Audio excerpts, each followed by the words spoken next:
Hey everyone, welcome back. Ready for another deep dive. Let's go. Great. So, this time around we're diving into something that's been a hot topic Yeah. for a while now. Right.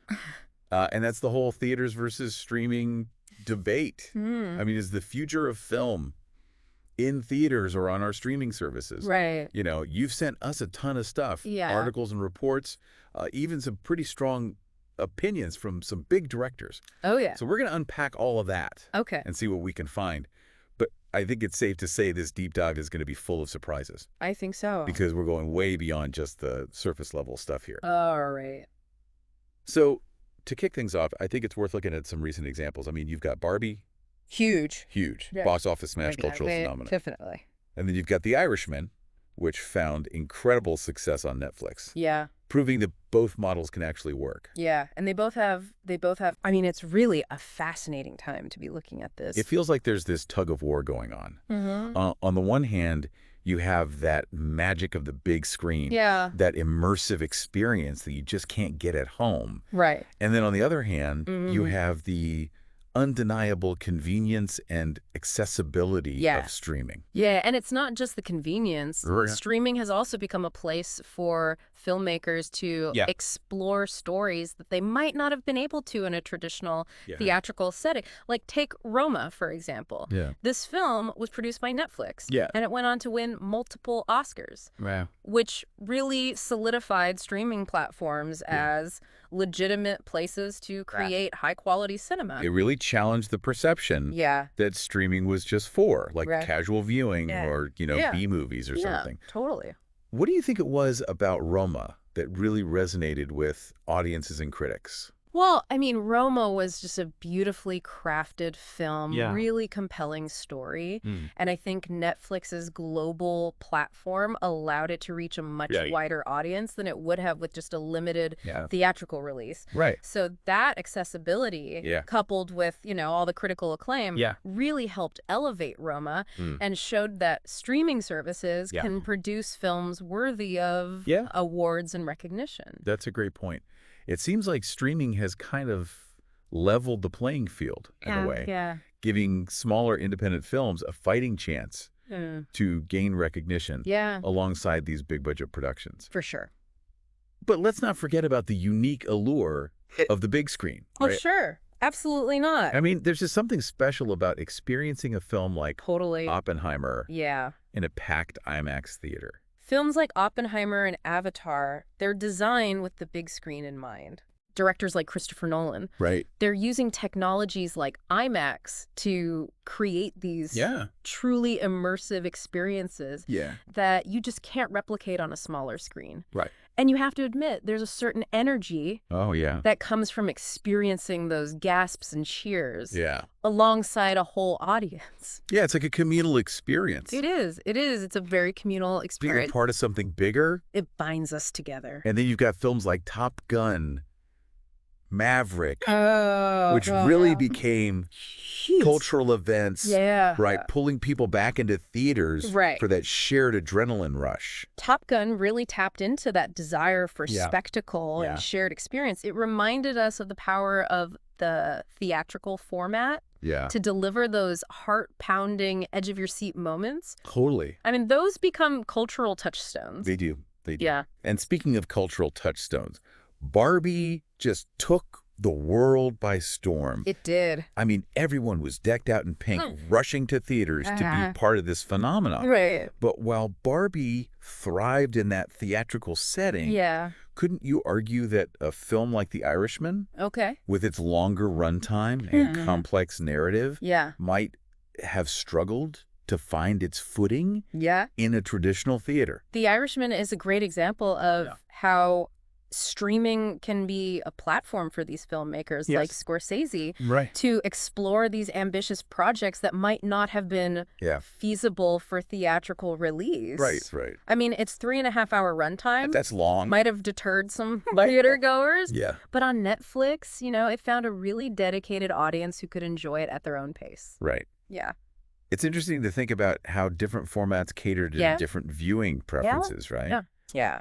So you've got Barbie, which benefits from that shared energy and buzz of a theatrical release, while The Irishman thrives in a streaming environment where viewers can really immerse themselves in the story without time constraints or anything like that. But what about those films that kind of fall somewhere in between, like those mid-budget films that maybe don't have the spectacle of a blockbuster, but still offer a depth of storytelling that goes beyond the typical streaming series? That's a really crucial point and often gets overlooked. I mean, the fate of these mid-budget character-driven stories is really uncertain in this evolving landscape. They may struggle to compete against blockbusters in theaters, but they don't always fit neatly into the world of streaming either. So where do they belong? That's a great question, and it's something that I think studios are really grappling with right now. I think so too. They need to figure out how to make these films financially viable, whether it's through, strategic theatrical releases, partnerships with streaming platforms, or innovative marketing strategies. Exactly. And let's not forget about the pandemic, which, while tragic, really accelerated the adoption of streaming, right? For sure, for sure. Suddenly, watching a new release from home became the norm. It blurred the lines between theatrical and streaming experiences. It did. And I think that shift has had a profound impact on audience expectations and viewing habits. It definitely has. And then you've got the emergence of hybrid release models. Films like Dune and The Matrix Resurrections premiering simultaneously in theaters and on streaming platforms. But these hybrid releases haven't always been smooth sailing. I mean, Dune, for example, sparked a whole debate about whether this model dilutes the cinematic experience. And Denis Villeneuve, he was very vocal about his preference for the theatrical format, arguing that Dune was designed to be experienced on the big screen. And his concerns really highlight the complexities of these hybrid releases, right? Absolutely. You've got to strike a balance between maximizing reach, but also preserving that intended cinematic experience. And then there's also the financial aspect to consider.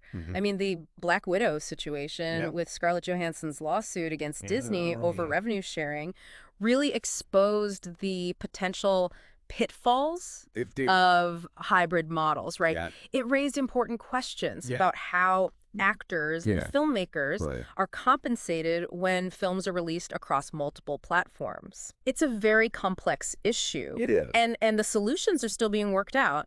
But the Black Widow case definitely served as a wake-up call for the industry, forcing a conversation about transparency and fairness in the age of streaming. That's a crucial conversation to have. It is. And it really underscores how the rise of streaming has not only disrupted distribution models, but also created this ripple effect across the entire filmmaking ecosystem. Absolutely. It's really a fascinating time to be following the evolution of cinema. And as we delve deeper into this discussion, there's another really important element to consider.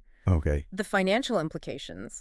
It's a business after all. It is. And the economics of filmmaking have been dramatically altered by streaming. Absolutely, It's a whole new ballgame. It is. When it comes to measuring success. I mean, traditional box office numbers, they're not the only indicator of success anymore. Studios are still figuring out how to navigate this, this new landscape. So how do streaming services measure success then? Is it about subscriber numbers? Hours of content watched? Something else entirely? It's a lot of things. It's really a multifaceted equation. I mean, obviously, subscription fees are a primary source of revenue for these streaming platforms. But it's not as simple as just dividing those fees equally among all the content. They also have these complex licensing agreements with studios and revenue sharing models that take into account things like the popularity of a film, how many views it gets, even critical acclaim. It sounds like a data analyst's dream or a nightmare.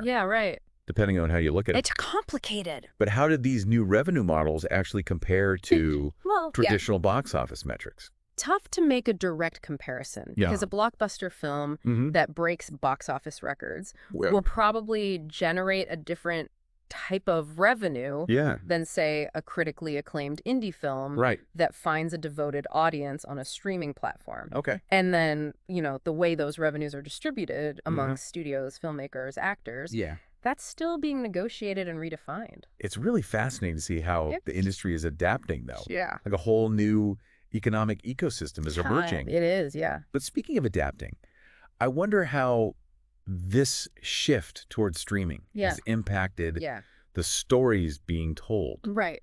Are filmmakers taking more creative risks now that they have more platforms?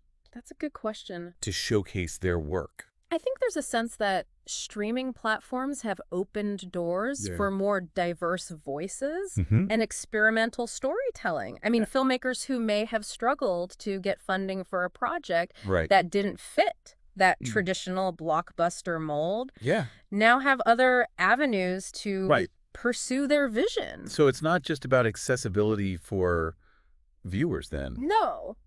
It's about accessibility for creators as well. For creators. Okay, it's giving filmmakers more freedom to boundaries, experiment with new narratives. Streaming platforms provide a space for filmmakers to explore, niche genres, challenge conventions, and tell those stories that might not have found a home in the traditional studio system. Right. And for viewers, it means a wider variety of content to choose from, catering to all kinds of different tastes. Interests. It's almost like the streaming model encourages a more personalized approach. It does. Storytelling. Yeah, it's no longer about appealing to the broadest possible audience. Right. But it's about finding your niche, connecting with viewers who share your passions. And those streaming platforms can leverage data and algorithms to connect viewers with content that aligns with their preferences, right? Right. Creating a more tailored viewing experience. And in that targeted approach can benefit both viewers and filmmakers, fostering a deeper engagement with stories that resonate on a more personal level. But could this reliance on algorithms and personalized recommendations lead to some sort of creative echo chamber? Well, yeah, I mean... What about those films that might challenge our perspectives or introduce us to new ideas that we wouldn't necessarily seek out on our own? Will they still find an audience in this kind of fragmented landscape? There is that risk that algorithms, while efficient, might limit our exposure to new and challenging content. So it's almost like we need a balance between personalization and serendipity, right? Between that comfort of familiar narratives and then the excitement of discovering something. Yeah, I agree. Unexpected. Yeah, it's important to disrupt those echo chambers, to introduce viewers to those films and stories that might push them outside their comfort zone, spark their curiosity, expand their horizons. How do we do that, though? How do we ensure that diverse voices and innovative stories aren't lost in this sea of content? Do we rely on critics and curators to guide us? Or is there a role for streaming platforms themselves to play in promoting discovery and serendipity? I think it's a collective effort. Critics and curators play a vital role in highlighting films that deserve attention. But streaming platforms can also create curated collections, showcase emerging filmmakers, develop algorithms that prioritize discovery alongside personalization. It sounds like there's a need for a more human touch. There is. In this digital landscape. Absolutely, We need those human voices, those passionate advocates to guide us through this vast expanse of content to help us navigate these complexities. And we can't forget about the role of word of mouth and social media in generating buzz and excitement around these films. Oh, for sure. I mean, Barbie is a perfect example of that. Yeah, exactly. How a clever marketing campaign and organic social media engagement can create a cultural moment. Yeah, Barbie transcended algorithms and personalized recommendations. It's a reminder that even in this age of streaming, where algorithms are often shaping our viewing choices, the power of shared experiences and collective enthusiasm can't be underestimated. Underestimated. Sometimes it's that shared excitement, that sense of everyone's talking about this, that compels us to step outside I agree. of our carefully curated bubbles and engage with something new and unexpected. Yeah, it's a reminder that the future of cinema is not just about technology and algorithms. Right. It's about human connection. It's about shared passions and that enduring power of storytelling to bring us all together. And speaking of storytelling, I want to explore another fascinating aspect of this discussion. Okay. And that's the potential for hybrid storytelling. Okay. For films that blur the lines between the theatrical and streaming experiences. I'm intrigued. What do you have in mind? I'm thinking about how some filmmakers are starting to experiment with releasing films in chapters. Okay. With some parts intended for the big screen. Right. And others designed for a more intimate, at-home viewing experience. Oh, interesting. It's almost like a hybrid novel. Oh, okay. Blending different formats to create a richer, really innovative concept. Right. Yeah. It's taking the best of both worlds. Yeah. Right. Yeah. Harnessing the power of the big screen for those grand, spectacular moments while utilizing the intimacy of streaming for those character-driven, introspective scenes. Right. So you're saying like the action-packed climax that would be in a theater. Yeah. And then a packed IMAX theater. Okay. And then the quieter, more emotionally resonant scenes would be designed to be savored at home. Right. Where you can really absorb the nuances of the performances and the subtleties of the storytelling. It definitely challenges those traditional boundaries of filmmaking, inviting viewers to engage with the story in a more dynamic and multifaceted way. Yeah.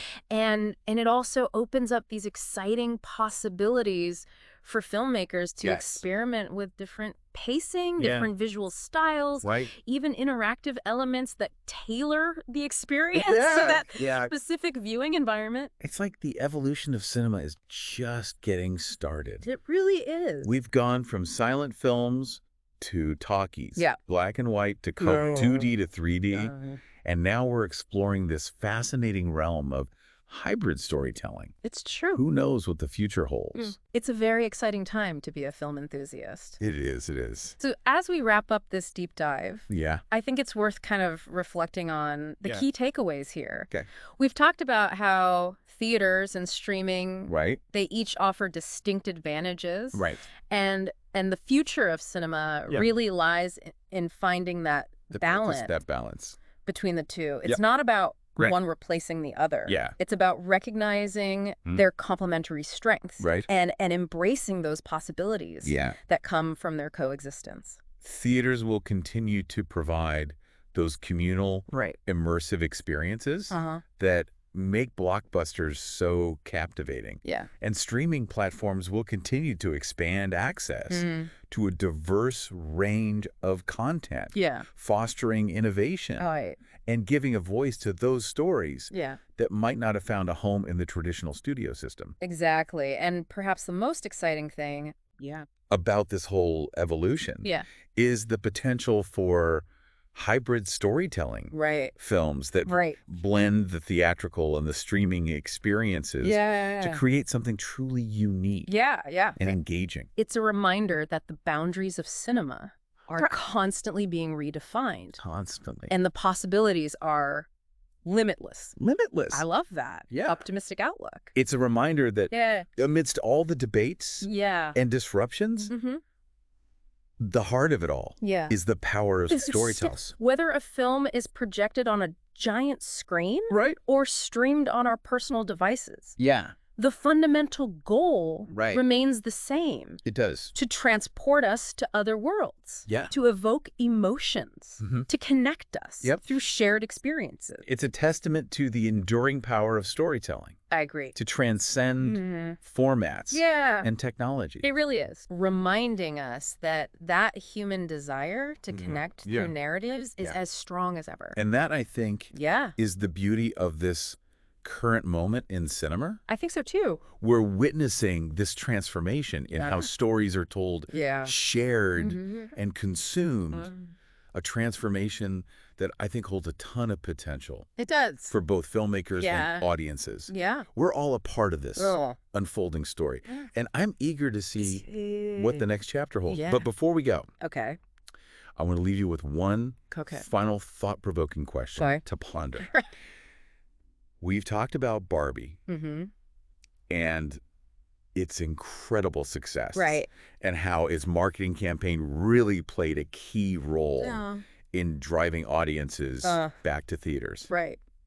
It got me thinking about the power of cultural buzz in this age of streaming. Yeah. Right. In a world where algorithms and personalized recommendations are often dictating our viewing choices. Yeah.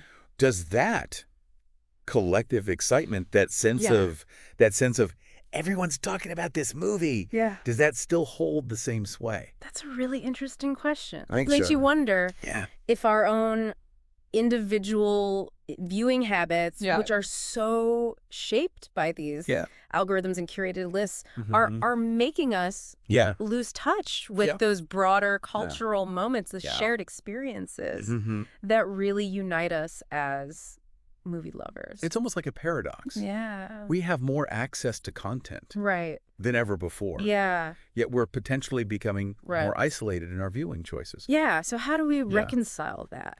How do we reconcile the power of personalized recommendations with the allure of shared cultural experiences? Is it about finding a balance or is it something else entirely? I think that's something worth I think so too. Exploring further. Yeah, and maybe the answer lies in finding those creative ways to bridge that gap between the individual and the collective to kind of leverage the power of algorithms, but still foster that sense of community and shared excitement around films. It's a challenge for both filmmakers it is. And streaming platforms. Yeah. But one that I think could really enrich I agree. The cinematic experience for everyone. For everyone. Well, it seems we've reached the end of our deep dive. It does. But I have a feeling this conversation is far from over. Yeah. The future of cinema is this constantly evolving narrative. It is. And we're all invited to participate in shaping its direction. And that's what makes it so exciting. That is what makes it exciting. To our listeners. Yeah. Keep exploring. Yeah. Keep questioning. And most importantly, keep watching. Keep watching. Yeah. Let us know what you discover. We'd love to hear your thoughts on this ever-evolving world of cinema. Yeah. Thanks for joining us. Thanks, everyone. On The Deep Dive.